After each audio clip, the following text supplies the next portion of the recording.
با سلام خدمت همراهان کانال مستر تریدر.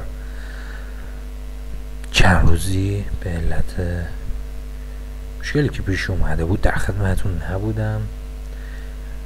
بعد از چند روز در خدمتون هستیم با برنامه جدید مستر تریدر.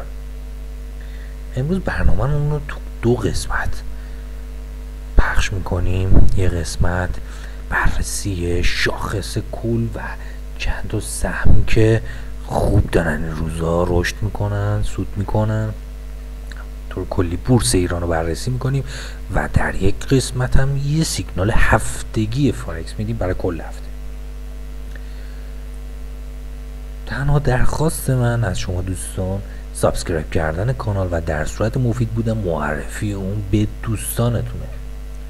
خب بریم شاخص کل رو در ابتدا بررسی کنیم، ببینیم که تحلیلایی که کردیم به کجا رسیده.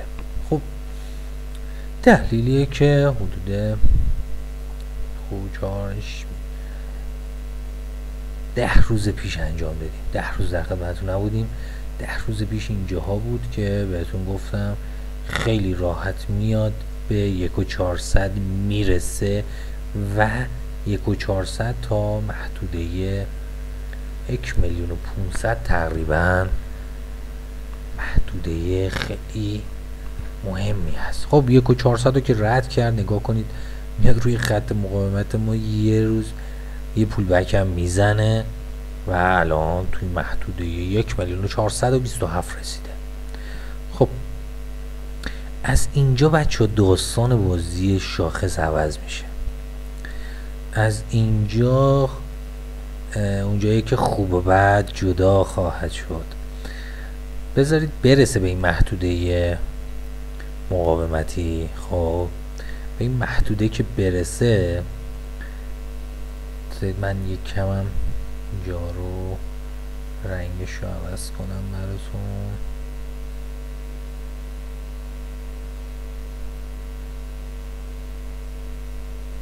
خب این منطقه رو میبینید، از اینجا کار شاخص شروع میشه.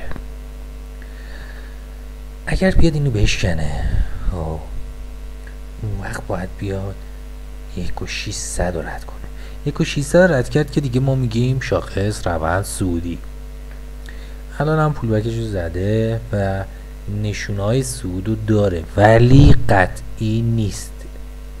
گوش کنید، نشونهای صعود رو داد، طبق تحلیل ما اومد ولی قطعی نیست صعود. بچه میتونه همینجا به سینکو اسپن A ابر بخوره و برگرده. میبینید که اینجا تنکانسن و کیچنسن هم قطع کردن هم دیگر رو به صعود بعد از مدت ها که آبی پایین تر بوده، حالا آبی سر شده. خب حالا اینجا میرسه چه اتفاقی رخ میده؟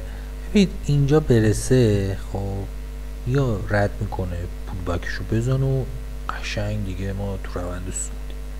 یه احتمال دیگه داره چه بیاد به این محدوده 1,500,000 تقریبا. ببینم بله تقریبا 1,500,000 که سینکو اسپن A ما هم هست بخوره، یه رنج منفی بزنه، بعد بیاد از این ابر ابر رو رد کنه دیگه. ما میگیم صعودیه، میایم این سقف 1,600,000 هم پس میگیره که با خیال راحت خرید. ولی الان هنوز بچه ها من دست دلم میلرزه. خب هنوز ولی ما قطعا نمیگیم توی پرایس اکشن اینو نمیگیم قطعا نه. پس بگیره این سقف قبلی و بتونه پس بگیره، ما میگیم روند صعودی شده. حالا میبینیم که اینجا یا بیاد یک کف جدید تشکیل بده بالای این کف. حالا اینجا که برسه این محدوده آبی، اینو میخواستم بهتون بگم بچه، سهم خوب و بد از اینجا دیگه جدا میشن. از اینجا دیگه سهم خوب و بد انتخاب کنیم، تحقیق کنیم، بی دلیل سهمی رو نخریم. سهم خوب و بد از محدوده 1,500 که میخواد یه رنجی بزنه تا از این ابر رد شه، یه عده دوباره صعودی، یه عده نزولی. این پس رنج و این محدوده ها داریم، از الان آمادگی شده. خب دوست عزیزمون شترانی که بهتون گفته بودم پالایش نفت تهران پالایش دویی ها رو بچسبید، میبینید که از محدوده تقریبا 900 تومن رسیده به 1525 تومن. خیلی قشنگ اومده. حالا این سقف رو میخواد پس بگیره، افتاده توی روند صعود، شارپی هم داره میره. یکی از دوستان بود اتفاقا میگفتش آقا این سهمایی که میان روی 78% نزول نمیتونن شارپی بیان بالا. آره درست میگی، تو فارکس شاید اینجوری باشه، ولی توی ایران وقتی میخوام پالایش رو باز کنن مجبورن که این سهما رو یه همچین بهایی بدن. شپنا همینجوریه، شتران همینجوریه. میبینید که چجوری داره صعود میکنه. باید پالایش مثبت شه، ETF سوم بفروشن بانکی ها. ما منتظر ETF سوم هستیم بچه ها. پس شتران بچه از اون سهمای خوبه، شتران رو نگه دارید. اون دوستایی که دارن شتران رو رحم نکنید. شتران شپنا حتما نگه دارید. ETF پالایشن. ETF سمون بانک ملت بچه ها، بانک ملت. نگاه کنید بانک ملت هم کراس تنگانسن و کیجنسن رو میبینیم نزدیک بیاد ابر رو رد کنه بچه ها. یه مقاومت خیلی محکمی اینجا داشته توی محدوده 563 تومن و اصلی در محدوده 600 تومن. 600 تومن رد کرد دیگه، داره میره سقفای جدیدتر بسازه دیگه. 600 رد کرد میخواد بره سقفای قبلیش هم بزنه و به ملت سهم خوبیه دوستان، و به ملت سهم خوبیه. 4مین قول بورس ماه. اینه که دارید اصلا نگه دارید، نه حیفه. خب بریم یکی دو تا سهم جدیدم بررسی کنیم. حالا شتران، شپنا و به ملت، سهمایی که این روزا سوگلی هن. خب بریم و بانک، گروه توسعه ملی ایران. و بانک رو ببینید بچه ها، اومده روی محدوده حمایتی قرار داره. محدوده حمایتی جواب داده که شوندتش بالا. حالا رسیده به این خط مقاومت، خط روند نزولی مقاومتی بود. حالا اینجا باید تصمیم بگیره. نگاه کنید دقیقا هم روی این خط، بذاریم ببینیم چند زده بوده. مثبت 4 زده. بله. حالا اینجا اگر این خط رو رد کنه، اولین هدفمون 1420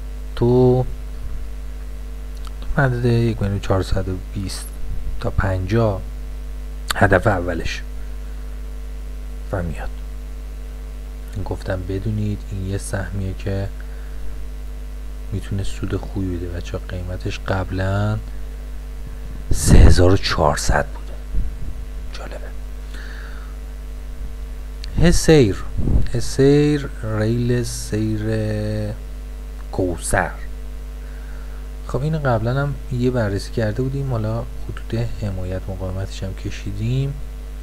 این خط اول ما تقریبا محدوده 1600 تومن حمایتش. این حرکت هایی داره نشون میده. اگر این برگرده، مقاومت اولش یا هدف اولش میتونیم روی 2000 تا 2100 تومن ببندیمش بچه ها. 2000 تا 2100 میتونه سود بده. ولی اگر اینجا رو بشکنه، رد کنه، نتونه برگرده، اوه واو خیلی میریزه بچه ها، خیلی میریزه. 1 تومن احتمالش هست تا 1 تومن بریزه. ولی من خودم چون کف اون کانال فیبو قدیمی ما هم هست، من احتمال میدم برگرده. ریل برگرده، فرابورسی هم هست. خب مرسی از اینکه با ما بودید. در ادامه سیگنال هفتگی فارکس را هم براتون بارگذاری میکنم. مرسی.